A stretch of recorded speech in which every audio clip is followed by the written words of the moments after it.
Hoy nos acompaña nuestro gran amigo Héctor Valenzuela, que vamos a pasar un rato ameno con nuestro amigo Héctor. Héctor, muchas gracias por recibirnos en su casa. Espero compartir un rato y compartir de su experiencia, de sus actividades. Y nuevamente gracias a usted y a su señora por recibirnos en su hogar. Y qué mejor con usted para compartir estas experiencias de vida y conocimientos. Bueno, Héctor, ¿a usted por qué le nació por entrar al ejército? Aunque tuvo otras experiencias, pero ¿por qué le nació entrar al ejército, quedarse definitivamente en el ejército? Bueno, gracias Néstor, muy amable y un saludo para todos. La historia mía comienza con mi padre, que era un policía retirado. Entonces, siempre me llamó la atención la milicia, el uniforme, las bandas marciales, etc. Siempre me llamó la atención eso. Y cuando culminé mi bachillerato, el primer anhelo era lo económico y lo profesional. Y junté esas dos cosas y dije, la única forma que yo tengo es poder juntar una carrera profesional que me dé una estabilidad y que me genere unos ingresos. Y inmediatamente pensé yo en la Policía Nacional, tratando de seguir los pasos de mi padre. Y es así como yo me presento en la escuela Gonzalo Jiménez de Quesada, reúno todos los documentos que me exigen y presento los exámenes de admisión. Una vez presenté esos exámenes de admisión, quedé listo y convocado para ingresar a la escuela. Estando en esa espera, por alguna razón me tuve que desplazar en la ciudad y al tratar de llegar a mi casa nuevamente en Ciudad Kennedy, resulté perdido. Resulté perdido porque estábamos recién trasladados a ese sitio y comienzo a caminar porque ya no tenía más dinero para más transportes y comienzo a caminar hasta que yo llego cerca donde queda el Distrito Militar número 3. En ese Distrito Militar número 3... Ahí donde funciona cerca el Colegio de la Fuerza Aérea y los apartamentos fiscales de la Fuerza Aérea. Todo está ahí reunido hoy en día. Y no era esa construcción de muros de ladrillo que hay ahora, sino era una cerca de alambre.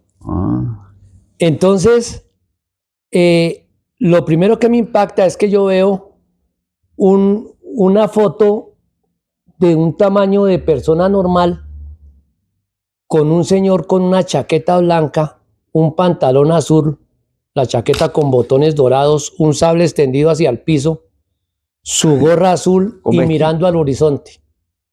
Unas letras en dorado que decía, hágase su oficial del ejército. Cuando yo veo eso, dije, esto es lo mío. La policía no vale nada al pie de esto. Ah, bueno, Héctor, o sea, bueno, pues yo no digo nada porque yo creo que miré la misma imagen, porque con Héctor nos fuimos del mismo barrio, las mamás fueron conocidas y miramos la misma, bueno, entre comillas, aunque no lo malentiendan, vimos la misma Casa Bobos. Sí, señor. No, hablando en esto. Bueno, pues generalmente yo pregunto, usted cuando entró a la escuela, ¿por qué escogió arma? A usted toca preguntarle, usted entró a la escuela y pasó por todas las armas, ¿sí? Sí. A usted no le puedo decir que por qué escogió el arma, sino por qué pasó por todas las armas. Dentro de las experiencias que yo tengo, es que en el bus que íbamos hacia Popayán, hizo una estación en Cali, en el Distrito Militar de Cali, y se subieron otros aspirantes al curso de suboficial. Y se me ha sentado al lado mío una persona, compañero, no lo he vuelto a ver ni saber jamás de él, Santa Cruz Lozada Rubén. ¿Se graduó como suboficial? Iniciamos una conversación, sí, y él llegó al Córdoba, fue su primera unidad. Pero él era de la Nariño. De la Nariño. En la escuela. Entonces en la conversación él me dice, hermanito, ojalá salgamos bien entrenados para luchar contra la guerrilla. Cuando él me dice eso, yo le digo, perdón, o sea, contra la guerrilla luego no luchan, son los soldados. Y me dice, sí, pero nosotros somos los que los comandamos y los llevamos a esa guerra. Casi me bajo del bus. Yo dije, esto no es lo mío. Yo me imaginaba que ser suboficial del ejército era estar en una oficina con una secretaria desarrollando una actividad administrativa. Pero bueno, buena la anécdota, pero cuando usted ya estaba en la escuela como alumno, porque fuimos de la Nariño, nosotros fuimos de la Nariño, que éramos de la P hacia arriba, bueno. Sí. Y bueno, yo dije, me tocó el comandante de la compañía, bueno, salí de infantería, pero usted salió bueno, lo voy a hacer más puntual, ¿de qué arma quería salir usted? Caballería. De caballería. Yo quería ser de caballería. Bueno, pasó a la compañía que llamaban en la escuela de armas especiales. Sí. ¿De qué arma salió? De infantería. No, usted estuvo en la compañía de armas especiales. Ah, claro. Por eso, yo estuve allá con la compañía Córdoba de armas especiales. ¿De qué arma se llegó allá? La caballería. Llegó, sí, llegó a la que usted quería. Claro. Cuando lo deportaron, diríamos hoy. Sí, señor. Cuando bajó el porcentaje de la infantería contra las armas especiales, la que tenía mayores integrantes era la caballería y fue a donde llegaron a sacar. Ah, bueno, hay que aclarar eso, porque es que más de uno dice que a usted lo cambiaron por algunos detallitos de disciplina. Hoy estamos hablando, esto es un programa también de chisme y barato. No, esa transición se dio porque cuando pasaron un grupo de personas de las armas especiales que eran otro estrato, hablamos entre comillas, estamos hablando de un estrato, pero estamos hablando un lenguaje de alumnos, no se vayan a sentir de lo que estamos comentando. Sí. Bueno, entonces a usted lo deportan a la Galán. Sí, señor. Primero la Silbatina. Uy, no. En la Galán, que llegaron los infantes renegados, todo eso. Sí. El dolor en el corazón de dejar lo que uno quería, que yo quería y quiero mucho mi caballería hoy en día. No salí infante, pero quiero mucho mi caballería. Pero usted duró 72 horas en la caballería. No. No, yo duré bastante tiempo, al punto de que ya se fueron a la especialización y ya venían de especialización la infantería a fase de mando.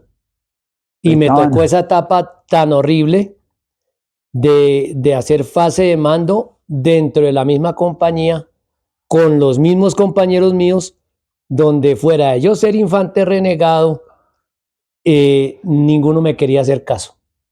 Ninguno de mis compañeros me quería hacer caso. Entonces, usted viene de nuevo aquí a mandarnos y usted ni siquiera tiene corazón de infante.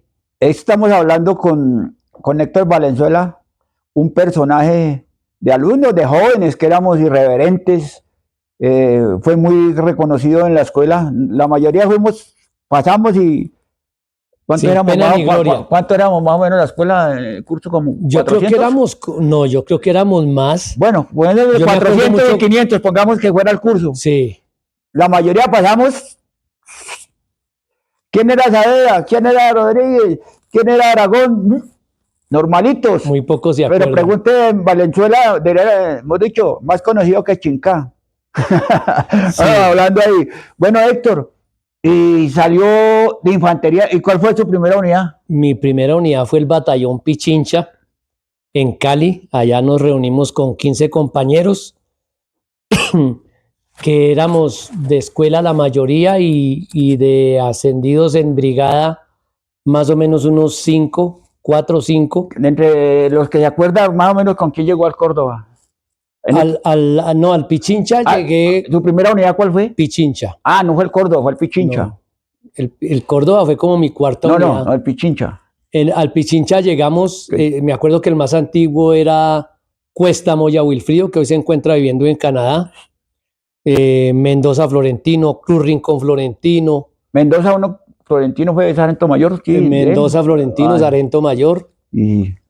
También nos acompañó, que en paz descanse, Varona Hernando, que era de infantería. ¿Y no era caballería? Pero que a él lo trasladaron después a caballería. O sea que posteriormente de una hizo curso como infante y llegó trasladado a una unidad de caballería. No, él estuvo todo el tiempo de caballería. en el Cabal y todo Sí. eso, y posteriormente, de un momento a otro, ascendió en infantería y trasladó para el batallón Pichincha. Ah, bueno. Con él nos tocó la guerra de Huacas. Bueno, pero ahí todo vamos a llegar ya a tocar. Bueno, y de entre esos que llegó, ¿cuál fue como que se adaptó mejor, como uno del cursito que más se adaptó cuando llegó? Bueno, yo tengo varios buenos amigos de esa unidad. Uno de mis mejores amigos, O sea, en el lapso que estuvieron. en el lapso que estuvimos en esa unidad, fue Ospina Ortiz José Edgar, Orozco Vargas José Álvaro, y soy compadre con Aarón Jaime José Miguel. Le reconocí en bautizo las dos de sus hijas. En fin, tenía buenas relaciones con todos. Pero se acuerda Sí. de De Castro Díaz Juan Carlos también fuimos muy buenos amigos. De las mejores unidades ¿cuál le gustó más de todas las que estuvo durante su estadía, su trayecto en el ejército? ¿Cuál le gustó más? ¿O se sintió mejor? Yo me sentí mucho mejor en el batallón Córdoba, porque estando en el batallón Córdoba fue que me casé, logré vivir la vida de la costa, que es una vida muy relajada, muy tranquila, a pesar de que el orden público no nos abandonaba jamás a nosotros. No. Como yo siempre digo, nosotros fuimos los que nos tocó la etapa más fuerte del conflicto en Colombia, Sí. a nivel nacional. Bueno, y pues, esa es la que le trae los mejores recuerdos, se casó. Sí, mantuve allá tuve mi primer cargo administrativo, que fue administrador de casas fiscales. Mantuve un buen desempeño. Querían mantenerme ahí, pero infortunadamente ya después salí trasladado y llegué a otra unidad donde nuevamente el orden público nos lleva a estar separados de la familia y a seguir tratando de hacer patria en las selvas de Colombia. Oye, y lo otro, como le digo, usted pasó por muchas armas, ¿por qué terminó en comunicaciones? Bueno, eso también tiene su cuento. A mí no me gustaban las comunicaciones, porque yo veía a esos pobres señores de comunicaciones encerrados en ese cuarto, sin salir a veces hasta más de 24 horas, y yo decía, no, eso es como estar uno preso. Realmente a mí no me gusta. Inicié con Aarón Jaime José Miguel haciendo un curso de comunicaciones de campaña en el batallón Pichincha. Como siempre, él y yo, pues destacados en estas tareas de las comunicaciones, haciendo antenas improvisadas, etcétera, etcétera. Entonces, les gustó a las personas que estuvieron allá dictando los cursos el interés y todo lo que se le colocaba a esas tareas, al punto de que un compañero de nosotros, Vergara Núbila César, que él sí estuvo en la escuela de comunicaciones. ¿No que fue de dragoniante mayor nosotros? Mi dragoniante mayor. ¿En la Galán? Mi dragoniante mayor. Sí, señor. Sí. Él salió trasladado para el Pichincha también, pero él quedó en comisión en la escuela de comunicaciones. Y bueno, ¿y él lo palanqueó o qué?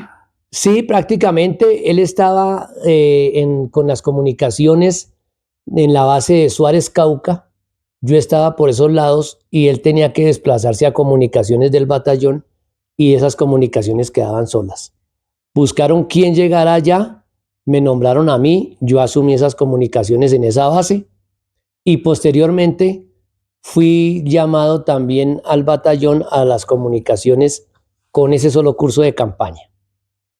Posteriormente ya llego yo a otras unidades pidiendo la opción de estar en comunicaciones como para descansar del orden público, pero no me es dada la oportunidad. Y sigo. ¿Y cuándo llegó el momento que dijeron? Hay un mayor con el que yo trabajé cuando él era subteniente y ascendió a teniente, y uno como suboficial prácticamente siempre es el que maneja todas las cosas. Sí. Entonces yo era el que manejaba prácticamente toda la base y el único que hacía era reportarse por radio diciendo que era el comandante y que estaba todo sin novedad. Pero usted ahí era infantería. Yo era infantería, él quedó muy agradecido y estando yo en el batallón de contraguerrilla número 35 en Urabá, Él de alguna manera buscó mis datos y resulté yo trasladado en el batallón al departamento de telemática del Comando General. Y se me olvidaba algo. Un compañero de nosotros de apellido Montoya, me imagino que por cogerme puntos, con toda felicidad estando en el batallón Córdoba en Santa Marta, me llama y me dice que fui inscrito a un curso básico de comunicaciones en Facatativá. Y le dije, no, es que a mí no me gusta eso. A mí mándeme a hacer un curso de transporte, de intendencia, pero eso de comunicación a mí no me gusta. Donde se vea la plática. Cuando él vio que el asunto no, como que no gustaba, entonces ya me cambió la cosa y dijo, no, pero de pronto no sale. Y no, señor, a los 20 días o un mes salió la administrativa y yo salí trasladado para la Escuela de Comunicaciones.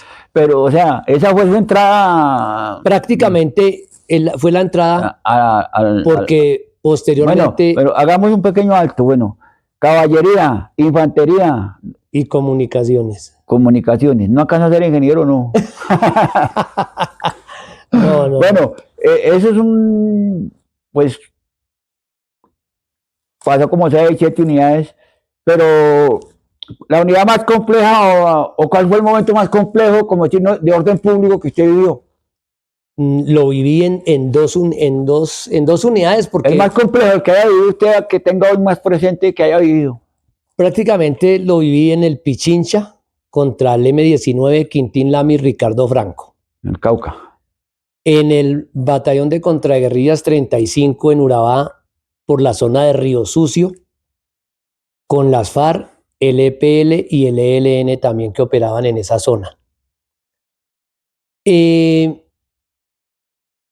Casi en todas las unidades patrullé, pero pienso que las de más álgido orden público y cuestión de experiencia y todo eso, esas 2 unidades que le comento. Estando... pero, ¿qué fue lo peor que le pasó? Experiencia ¿Qué le ha pasado? ¿Mala? Una experiencia de sentimiento, de mal recuerdo. Bueno, hay una experiencia, de pronto no por causa mía, sino por causa de un capitán, que él se enamoró de una muchacha, estando en el batallón Bárbula, se enamoró de una muchacha... Puerto Boyacá. En Puerto Boyacá, pero teníamos área de operaciones en el nordeste antioqueño. Sí, está bien. Entonces él se enamoró de una muchacha que había sido reina y todo eso, y él comenzó a mantener una rutina de ir todos los días a la casa de esa muchacha. Y como en orden público y el enemigo siempre está observando qué es lo que hace la tropa. Le agarraron la rutina, él me dijo que él quería una escolta que fuera toda una escuadra, yo se lo acepté como él al comandante. El hecho es que hay un descalabro porque la guerrilla le llegó a través de las novias de los soldados, les hizo acercamiento, se le llegaron con una pistola y un revólver y mataron a un soldado y al otro lo dejaron herido.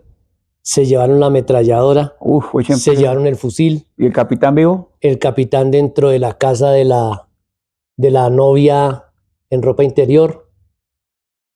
Y yo en la base descansando porque había estado de relevante de 12 a 03. ¿Cuándo pasó? Cuando pasó eso, el concepto de seguridad estaba perdido. Sí, ya.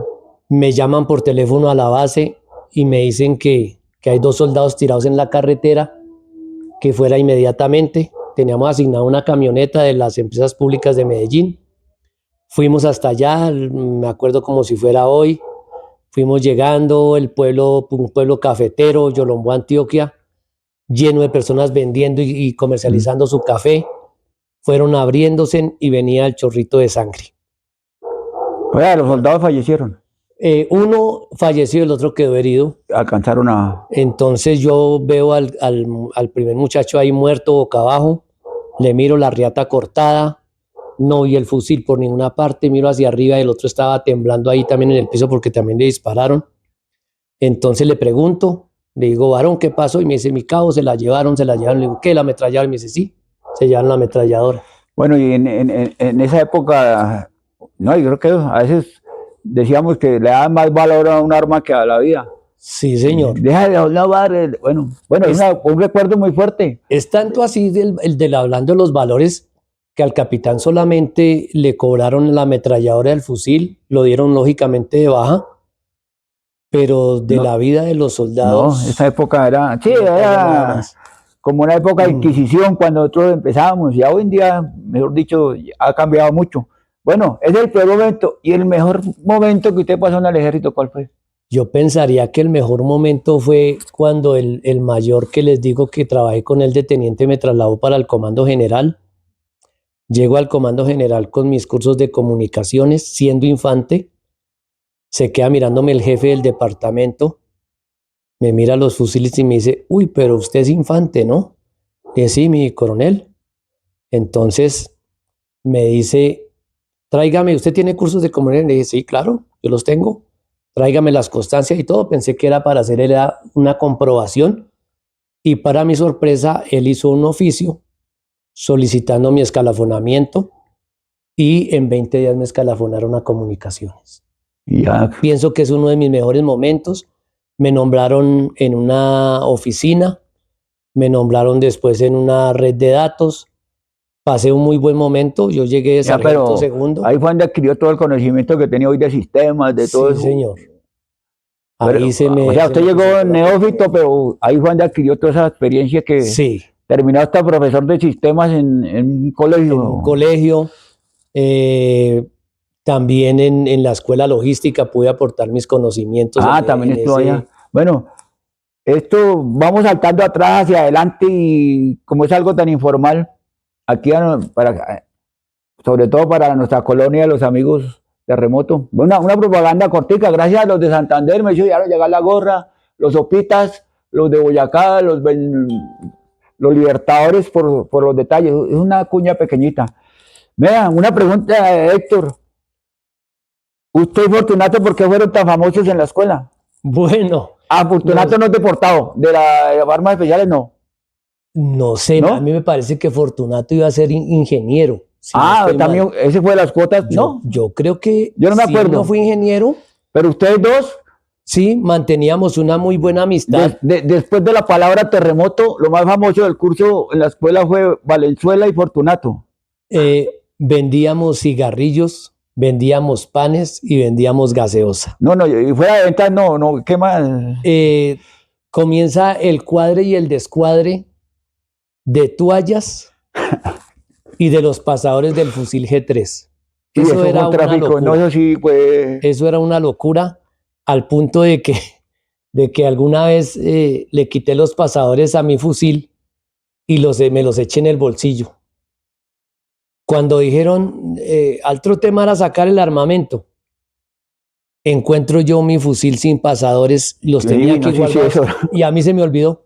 No, pero ¿cómo era el funcionamiento de Batman y Robin? O sea, de Valenzuela y Fortunato en la escuela, ¿cómo operaban? Pero operaban cariñosamente, ¿no? Bueno, nos encontramos. ¿Por qué ese binomio tan perfecto? Nos encontramos de una casualidad que allá en la panadería de la escuela era que elaboraban el pan.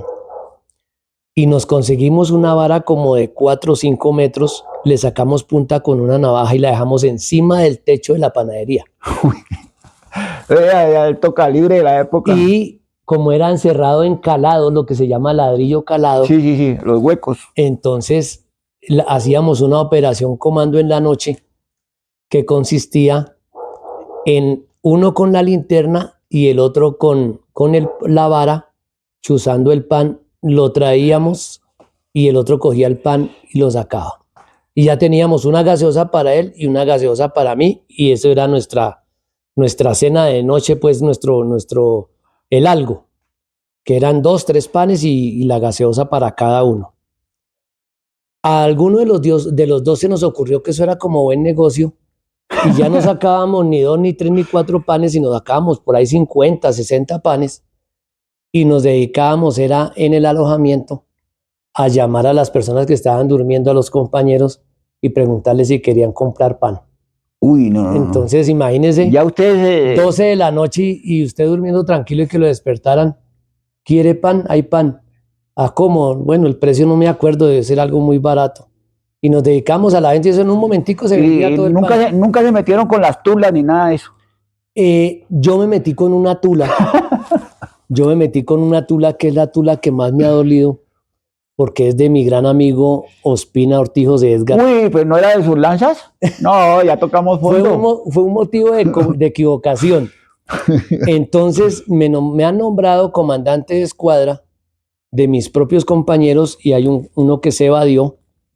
Entonces yo lo que primero le enseñan a uno y lo primero que hice fue buscar el armamento, buscar las cartucheras con los proveedores e ir y entregar eso en el régimen interno para que lo llevaran al depósito de armamento.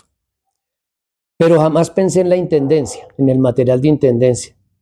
Pasaron como 8 días y a los 8 días me llama el comandante de la unidad, un teniente, no recuerdo el apellido en este momento, era de gafas, le decían Pinina.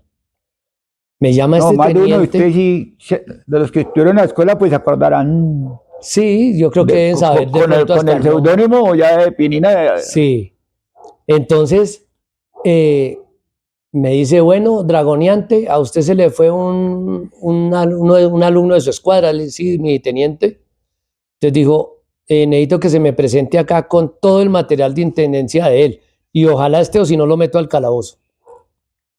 Cuando uno le nombran un calabozo allá en Tolemaida, dice uno miércoles, como crítica a la cuestión. Me fui para el alojamiento. Pocos tenemos experiencia de haber estado en el calabozo. Sí. Me voy pensando qué iba a hacer yo. Y entro al alojamiento, pero debido a la fama que uno crea, el centinela... Pero era solo fama, ¿no? Sí, era solo fama. El centinela se queda observándome. Yo voy caminando y cuando yo volteo a mirar el centinela, no me está viendo. Entonces me agacho y cojo la primera tula que encuentro, me la llevo para el baño. En el último catre, cuelgo el candado en la baranda del catre y me cuelgo de la tula. Y ahí pues el candado abre por fuerza. Abrió el candado y lo que hago es pasar la tula, porque yo encontré, se me olvidó, yo encontré la tula de la persona que era de mi escuadra totalmente vacía. ¿Qué hago yo? Las tulas estaban numeradas en la parte de abajo, en la cuerina, entonces no podía arriesgarme a tener la tula del dueño de esa ropa. Entonces hago el cambio de la intendencia, la paso ahí, dejo esa tula por allá en cualquier parte y el centinela estaba observando toda la acción.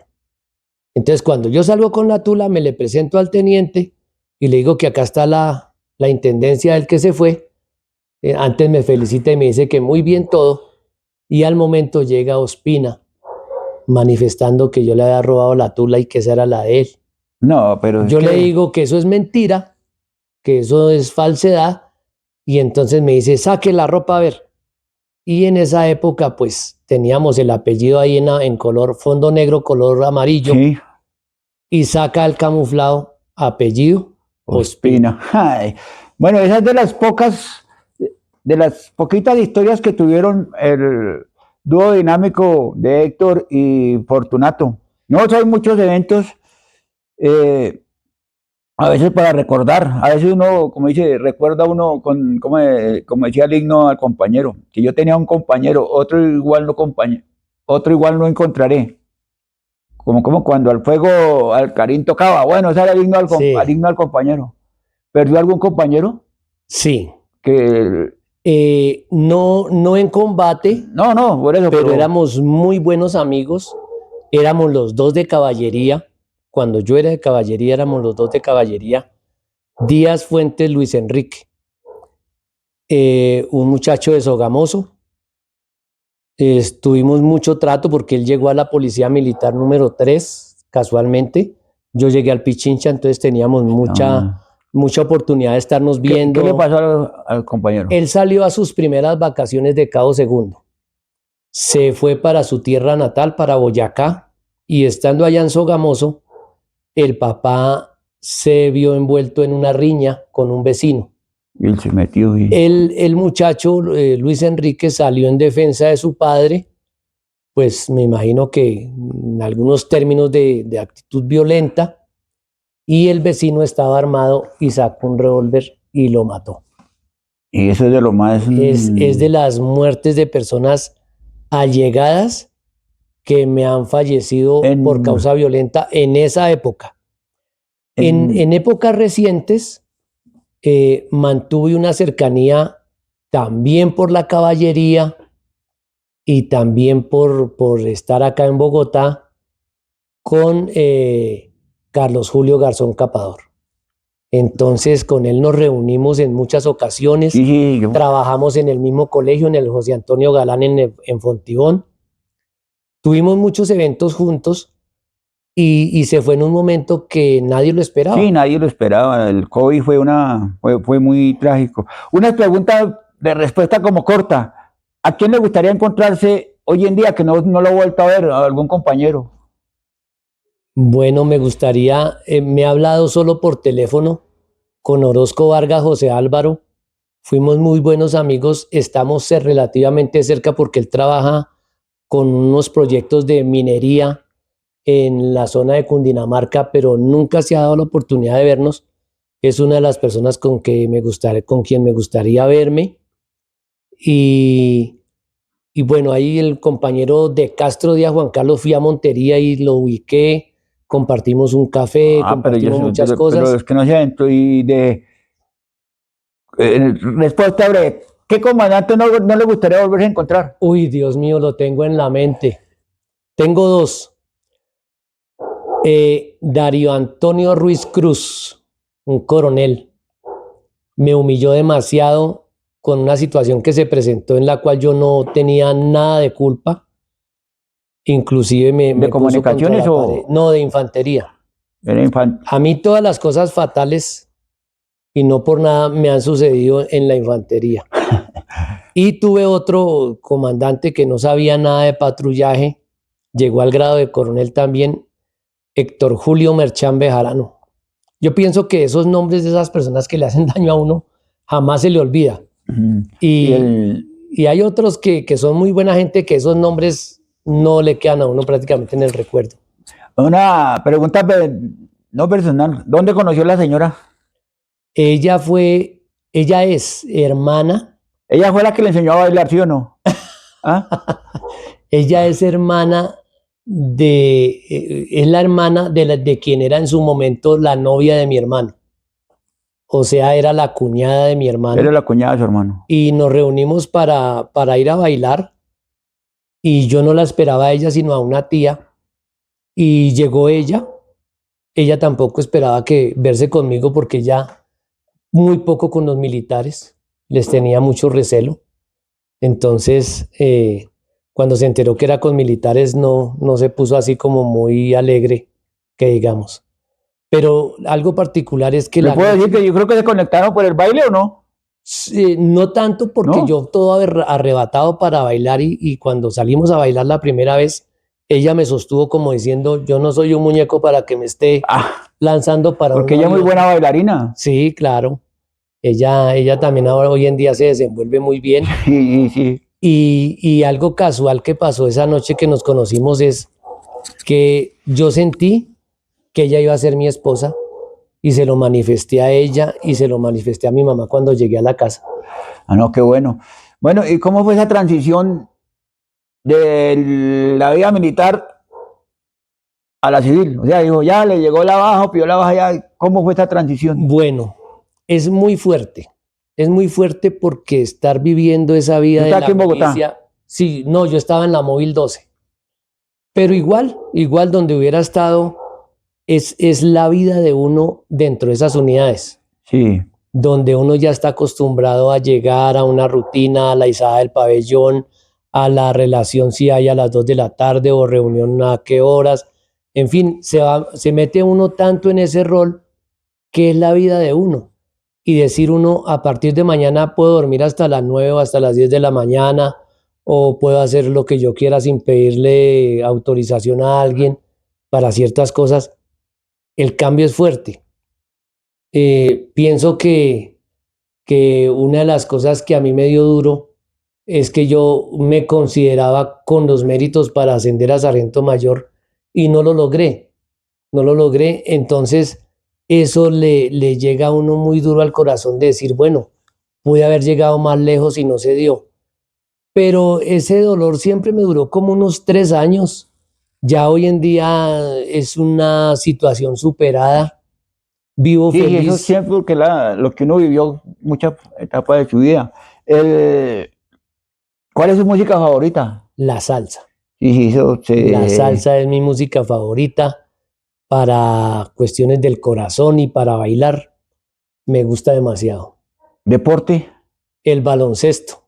Me acuerdo que estuvimos en la selección de baloncesto de la escuela con Torres Lozano. Es así como el que más me acuerdo. Un sargento de artillería que pertenecía al batallón Palacera, nuestro director técnico. Y el tejo. Usted una vez que Dios mío. yo soy experto de tejo y jugamos un campeonato en Cremil. No, yo era parte del equipo, pero era el fotógrafo, me acuerdo. Sí, no, yo he sido muy malo para ese deporte, pero ¿qué he tenido yo? Que a mí me dicen, usted juega a tal cosa y pues yo no juego, pero muestra, a ver, inscribámonos y vamos para Sí, adelante, sí. vamos a hacerlo. Tuve la No, experiencia de jugar bolos. claro, Ah, no, pues también me gustan yo harto. jugué bolo, pero ocasionalmente. Yo siempre iba a tomar las imágenes, pero le faltó un compañero y me tocó jugar Sí, con JJ Torres. ajá, Ay, creo que, alma bendita, con Carlos Julio Garzón. sí, también, Era el equipo. con él. Alguien faltó y me tocó a Sí, mí. es un deporte muy bonito y también pues de mucha dedicación. Pero en cuanto a deporte, sí, a mí me dicen, vamos a montar en cicla y si ya está todo el combo para montar en cicla, yo no acostumbro, allá saco mi bicicleta, o sea, cuando se hace el Sí. ridículo un rato. Bueno, usted ha participado en la mayoría de encuentros regionales, nacionales. ¿Qué le ha parecido esos reencuentros que llevamos actualmente? Bueno, yo pienso que es lo mejor que nos puede suceder a todos. Como la Porque, revitalización. ¿Cómo era? Era sí, un reentrenamiento que nos llamaban en esa época de revitalización. sí, Era señor. en... Eso es como cuando uno en el hogar con la esposa como que no funcionan bien las cosas y lo llaman a una conferencia de pareja y usted sale renovado. Y sí. Y entonces sale abrazando a su esposa. De pronto no tiene la costumbre de abrazarla o algo, usted dice, salgamos de la mano. Aunque yo siempre acostumbro a mantener con mi esposa de la mano, abrazarla. No, no soy de los que voy a una cuadra y apúrele que es que nos va a coger el día. No, yo tengo la consideración, el respeto por ella y el amor para mantener siempre con ella. Pero respecto a la pregunta de los encuentros, pienso que es algo tan vital y llega una época como la de ahora que la situación laboral se va haciendo más pequeña y ya las llamadas telefónicas que uno recibía de sus subalternos o del jefe o de los De la coordinadores parte laboral. de la parte laboral ya no se causan, ya no se causan. Entonces el teléfono no vuelve a timbrar, si no es de la familia. Y siempre están ahí los compañeros llamando, averiguando, escribiendo en el grupo, uno buscando siempre qué temas están colocando. Esa es, pienso yo que es una terapia tan buena y tan importante en el tiempo que nos encontramos, que sin temor a equivocarme y con el respeto de no criticar a nadie, no me imagino la vida de ocio cuando la quieren interpretar o vivir las personas que no están dentro del grupo. Sí, sí. Debe ser muy complicado. Sí, pues la opinión de compartir siempre es bueno. Es como, sí, yo llamo revitalización, uno volver a ver los compañeros, pensar hoy en día que es que este no me hizo un favor en una unidad, que esto ya, Ajá. o sea, yo siempre digo que los cargos y los grados quedaron como dice, en la tula de los recuerdos, ahí quedaron.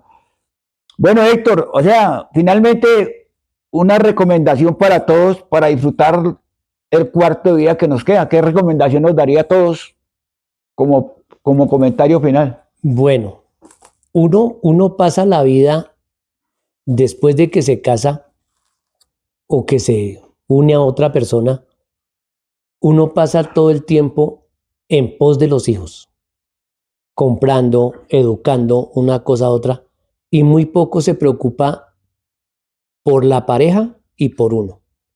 Entonces, yo qué digo, en esta época, sí, tenemos que seguirle dando educación, ejemplo, bienestar a nuestros hijos, pero también ocupémonos de nosotros, de nuestra esposa, de nosotros mismos. Tratemos de vivir lo más que se pueda el momento.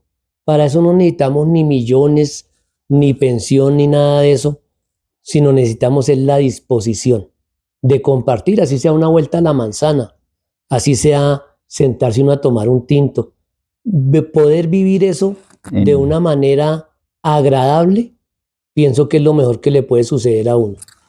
Bueno, Héctor, pues sabe que estos tiempos en televisión es corto.